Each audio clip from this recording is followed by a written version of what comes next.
Bonjour, je vous fais quelques commentaires sur les exercices qui étaient à faire le lundi 15 mars. Donc, je vous rappelle les deux résultats du cours, c'est que la somme des issues d'un même nœud vaut 1. Je vous rappelle les nœuds, c'est les endroits ici, ici et ici. Et donc quand on prend toutes les branches et qu'on fait la somme, on doit obtenir 1, ce qui permet ici de compléter, puisqu'on avait déjà 0,4, pour arriver à 1, il manquait 0,6. Et ici, comme sur une des branches, on avait 0,7 égale 2 branches, il manquait 0,3. Et donc ça devait être la première question. Et après, lorsqu'on prend un chemin, la probabilité de ce chemin, c'est le produit des probabilités. Donc ici, on vous demandait V bar et T. Et donc on rencontre 0,4 et 0,7, on fait le produit, on tombe sur 0,28. Pour l'exercice 30, la première épreuve, les issues, c'était dans cette colonne-là. Donc si vous regardez, il y a 3 issues A, B, C. Et puis pour la deuxième épreuve, c'est les branches suivantes. Et il n'y avait que 2 issues, D et D bar. Juste une remarque ici, quand on a des issues, on ne sait pas plutôt par des virgules, quand c'est des événements, on met inter. Mais la règle après de calcul est la même. Et pour exercice 3, vous regarderez, je n'ai pas refait l'arbre. Enfin, ça ressemble un peu à un truc comme ça, mais à celui qui est là.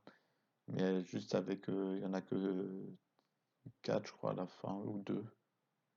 Non, il n'y en a que 2, pardon. Il y a 2 pour avoir.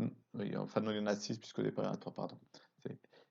Pour avoir D, donc à la fin, on regarde tous les chemins qui permettent d'aboutir à D pour avoir la probabilité. Donc il y a le chemin qui passe par A, celui qui passe par B, celui qui passe par C. Et on fait le produit à chaque fois et on ajoute tout. Et c'est comme ça qu'on trouve la probabilité dans une deuxième épreuve. Donc je pourrais vous le refaire ici juste rapidement. Si c'est avec T, on regarde tous les chemins qui mènent à T. Donc il y a celui-là et celui-là. Et on calcule les probas. Donc là, on ferait 0,6 fois 0,7, ici 0,4 fois 0,8 et on ajoute. Donc c'est ça le principe. La petite différence ici, c'est qu'il y a 3 chemins possibles, puisqu'au départ, il y a 3 branches, une pour A, une pour B, une pour C. Mais la méthode est la même. Et ici, je vous ai refait l'arbre. C'est important de donner des noms, donc je ne vais pas chercher bien loin. F pour fromage, D pour dessert. Et bon, l'arbre est un peu long. Et parce qu'il y a 4 tirages, et c'est bien de préciser quand on construit l'arbre, s'il y a des informations, ici ça correspond à des jours, donc premier jour, deuxième jour, troisième jour, quatrième jour. C'est pas obligatoire, mais ça aide à la lecture.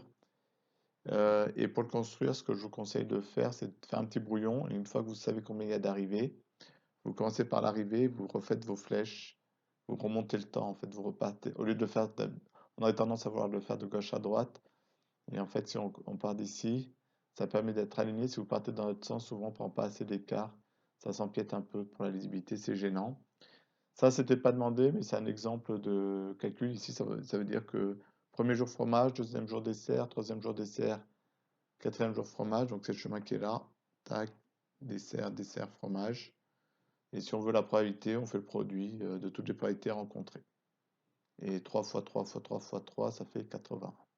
Donc ça, c'était pas demandé, mais c'est comment après on utilise ça. Je corrige aussi, alors ça, normalement, ça a déjà été fait, mais je vais vous le refaire pour ceux qui sont bloqués. Donc ici, donc pour isoler x, on commence par ce qui ne dépend pas de x. Donc ici, il n'y a que le moins 4. On fait plus 4 de part et d'autre. Et on trouve x égale moins 2 plus 4. X égale 2. Et donc, il y a une seule solution qui est 2. Il y en a qui aiment bien ici faire une étape, au lieu de mettre le plus 4 sur les côtés, là, ils écrivent x moins 4 plus 4 égale moins 2 plus 4. Et ils arrivent à x égale 2. Et généralement, normalement, il ne devrait pas y avoir cette étape. Ça marche très bien aussi. Ici, il n'y a pas de terme sur x, donc il n'y a pas une étape comme ça n'est pas à faire. Par contre, il y a un produit. Donc on va faire une division par moins 4 de part et d'autre. Et donc on a moins 4x sur moins 4 égale 6 sur moins 4. Et si ça simplifie, il reste 4. Décilement, il n'y en a qu'un, donc le résultat sera négatif. Si c'est 4, on a la table du 2. Ça fait 3 demi. Et donc, il n'y a qu'une seule solution, ce qui est le cas pour toutes les fonctions, les équations du premier degré. Pareil, donc ici, vous n'êtes pas obligé, vous pouvez passer directement à ça. Là, c'est pour aider. Et je vais en profiter pour corriger. Il y avait dans le livret d'automatisme le 96 à faire, qui ressemble un tout petit peu, sauf qu'on veut aussi le signe. Donc c'est dans le livret 96, page 17. On veut le signe de f de x égale 4x moins 12. Je vous rappelle la méthode. Alors, c'est pas toujours comme ça, mais pour du premier degré, on commence par chercher quand est-ce que ça fait 0. La méthode va ressembler à celle-là. On fait ici donc d'abord la partie sans x, donc plus 12 de part et d'autre. Et donc il reste 4x égale 12. Et après, on divise par 4. Il reste x égale 12 sur 4 égale 3.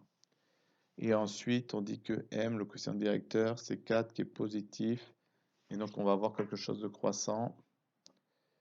Donc, on s'annule en 3. Moi, ça s'annule. Je fais la flèche. C'est pas obligatoire, mais des fois, ça aide pour certains. Donc, si ça vous aide, faites-le. M est positif, quotient directeur est positif, c'est croissant, ça monte. On passe à 0, donc c'est-à-dire qu'avant, c'était négatif. Et après, positif.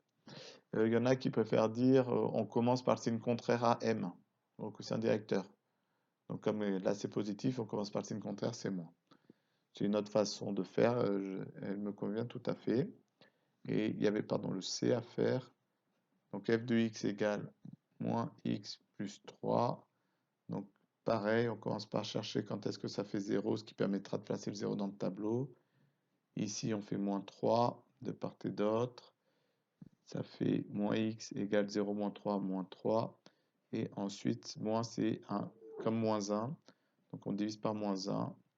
Et donc ça fait du moins 3 sur moins 1. Moins moins c'est positif. 3 divisé par 1, 3. M il vaut moins 1. Quotient devant x qui est négatif. Et donc on va aussi avoir 3 ici. C'est du hasard. 0. Et par contre ici, c'est le quotient directeur est négatif, donc décroissant. Je vous rappelle, la flèche n'est pas obligatoire. Et donc plus, moins.